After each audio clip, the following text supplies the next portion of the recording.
So Punisher number one, Whoa. Jason Aaron. Whoa, that was brain sync. Jesus Siaz? I want to say Siaz and Paul Azakita. King of Killers, Book 1, Chapter 1. This is a 12-issue run. Self-contained. And so I, again, had known about this series, never actually read it, but I had known of it. I knew the implications of it and all that. So the book, here's what I was thinking. So the book starts with the origin, but it's each panel is shown from the perspective of Frank. What? As far as I know, they've never shown it from his perspective in the comics before, like his point of view, like this. Yeah, they've always shown it like as a panel recap or whatever, or he's recounting it. But I don't know. So what I was talking to you about it before we started recording about and how I felt about it. I don't have a problem with Aaron retelling the origin. Because to me what that said was this series is going to be the new status quo. Maybe not the status quo, but a story that you could say like reclaiming the character, reclaiming Punisher. We're getting rid of that logo because it's been co-opted by shitheads. So we're doing that, but we're building a whole entire story that deconstructs this character. Yes. And I think what's so appealing to me about the first issue, because I've been wanting to read this series for a while, but just how unafraid Jason Aaron is to show Frank Castle just beating the fuck out of dudes. Just murdering people. Just slaughtering them with no regard. The priestess and talking about how beautiful it is, like the way he, oh my God, it's really good. So we cut from that, we get the big, beautiful 2-page splash to say that Frank Castle is the Punisher and then you get your title card, your title page. Yeah. But that to me was also sitting like all of this this is the Frank but this is how we're going to take him in a new direction. We're going to do something new with him. And I am kind of surprised that that we hadn't thought or had this idea happen before. It's some of those ideas that come along in comics where you're like, wow, we really haven't heard somebody do this before. This always seemed like this would work. It makes perfect fucking sense, doesn't it? That's what makes this series so good, is it makes so much sense. Yeah. Why wouldn't the Punisher run the fucking hand? He doesn't care. Right. well, as long as they're letting him do what he wants, which is punish the guilty, punish those who are committing crimes. Yeah. I mean, did you see at one point they rounded up like all the rapists and child pedos and shit, and he just fucking cut them all down? Every single. So we'll get there. Yeah. So after the flashback, we kind of cut to all these. They're called the Apostles of War. They follow the Greek god Ares because just like in the DC universe and the Marvel universe, the gods exist. So Ares is the god of war, and he is something in the Marvel universe. The only thing that I really of note for me for Ares is when he was killed in the Siege storyline that Bendis did. Yeah. So they're talking about, and I love these couple panels because they're talking about all the weapons they're getting in and like all the wars they're going to be involved in because of course. I love how they talk. Bless the war.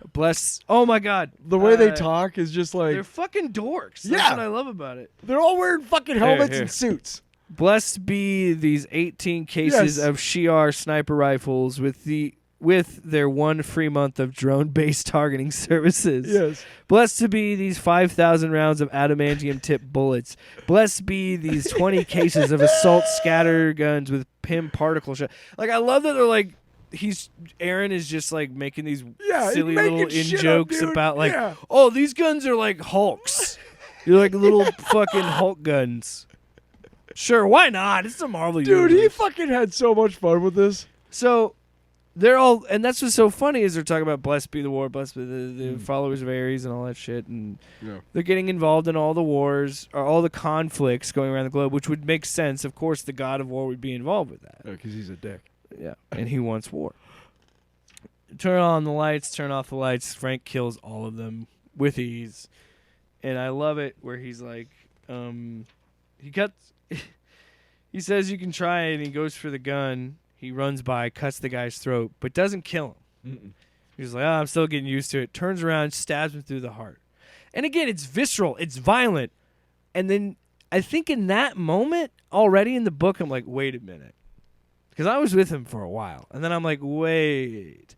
And the moment where he kills him like he does, it stays true to Frank, but then it reminds me of like, this is why Frank is an anti-hero. This is why Frank isn't a good person, because he didn't, like, yeah, he's also killing like rapists and pedophiles and shit, Right. and murderers, but at the same time, it's like it's just so visceral and violent. Yeah, and he knows wants how to to kill, and he's good at it, and that's what he's always been. He doesn't know anything else really. yeah. And why is that though? And we're gonna find out in this series, and it's fucking crazy because The king of killing is what they. in the next issue they touch upon the fact. They touch upon something that this priestess yeah. has been around for a lot longer than we think. So the best part about the Ares fight is the reveal. It's a 2-page splash. I'm like, oh, he's running the hand. Yeah. And then we just cut back to him killing all. This is my favorite. Yeah. Your ninjas would be so he gets all these murderers and rapists and pedophiles and all this into the room. They're all gagged, tied up. Your ninjas would be proud to dispense with them for their high slayer in whatever torturous fashion he so desires. Frank says no. I make the offer every day, knowing he will decline. It is a fine example to the others of the power of his dedication, the white-hot focus of his rage. He is the Punisher. He swings the sword. Just come on. They just talk. They talk about him. He's a myth. He becomes mythological in this, and it's crazy. But I want to say something like, okay, yeah. keep what you got because I want to hear what you're saying. Yeah. But I want to make before we move on. I just want to keep something in check here. I'm not a huge fan of guns. I'm not a fan of real violence. If you've ever experienced or seen real violence in real life, it is not glamorous. No. It is not, okay? I'm not... Horrifying. Yeah. This book makes it horrifying, but the way that it's portrayed and the way that it's brought to you... is so entertaining. You kind of look at it like it is an art form what he's doing. Like, and how... It's hard to explain. You got to read it. It's just beautiful. When the hand assault him in his apartment, and yeah, he is getting like thump, thump, thump, getting fucking ninja stars. He goes through all his hiding spots in the apartment, like all of them. He's fighting them off, and then proceeding to pull guns out of all sorts of all the hidey holes. So and that's shit. what I mean. Is like what makes Aaron so good with this series is he. While making Frank a badass, he also deconstructs it, and it's kind of a funny scene. Yeah, because it's so badass, but then you're also like, it's kind of fucking funny that he opens up his fridge and there's knives in his fucking door of his refrigerator, and there's guns in the fucking food and then drawer. He moves the fridge, and there's a fucking room behind that with more guns, and then he's got a claymore mine set up in the hallway. But so when like you said, this is a funny way of like how he is deconstructing like Frank Castle. Frank, and like how it's like it's kind of Jason Aaron playing with that like action hero thing of like, it is pretty ridiculous that we glorify this guy. Yes. He brutally murders people. Yes.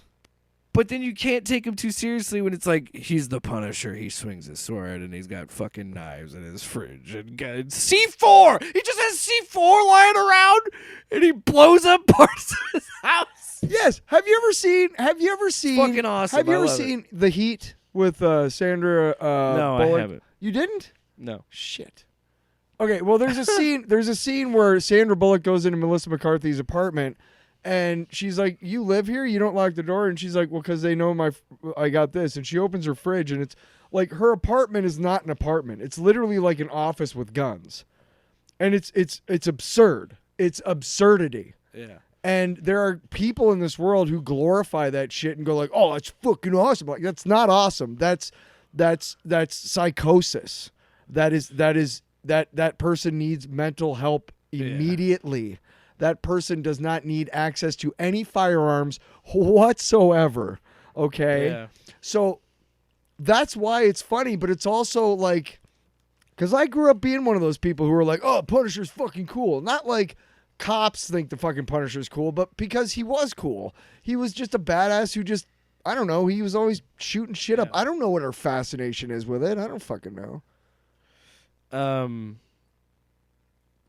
Oh, so I wanted to pull up the priestess. They died without a cry, without a whimper, without a single sound. They died like ninja. I saw my sons and daughters rendered into puddles of viscera by the walking meat grinder. That is the Punisher. And it was beautiful. Yeah, dude, the way she, she's clearly a villain, right? But the way the character is so compelling. What I was going to say... Way back. Shut up, Tyler. So what I was going to say, and what this scene I think is a perfect interpretation of with the priestess and the hand, is Aaron is pointing out who idolizes Frank, and who idolizes Frank are not good people. No, because the people that idolize being a murdering psychopath are not good people. Through the course of this, so that's what I mean. Already in the first issue, you're starting to realize, like, wait a minute, Frank, don't realize who think you are. Yeah. Through the course of this series, you really start to take on the point of view of the priestess. You really do. Yeah, because they make him into like this mythological thing. But at a certain point, the rest of the Marvel universe takes notice. Yeah. Because I'm not going to spoil anything. Yeah. But it's crazy how easily it sinks in to being like, "Oh yeah, she's right, dude." And it's like, "Wait, this person is not a good person." You know what I mean? Like, you know? Yeah. And the art, dude, the art is just fucking gorgeous again. So, well, again, another great thing that I love. She has a tray of daggers, and she says, "Do one of these belong to you?" And he goes, "No, but this does," and puts a fucking gun in her face. Who sent you?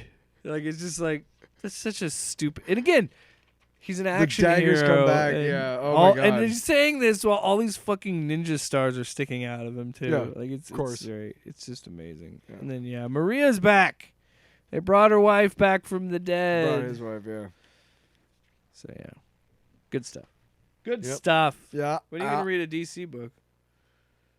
When they make a good one. Oh, fuck you! Shots fired! Shots fired! Wow! Where's the thwip? Oh, you know what? It was pew pew quip, pew pew quip. You are nothing but garbage, yeah. Nothing but garbage, guy. Hey. Off panel, off topic with Jake and Tyler.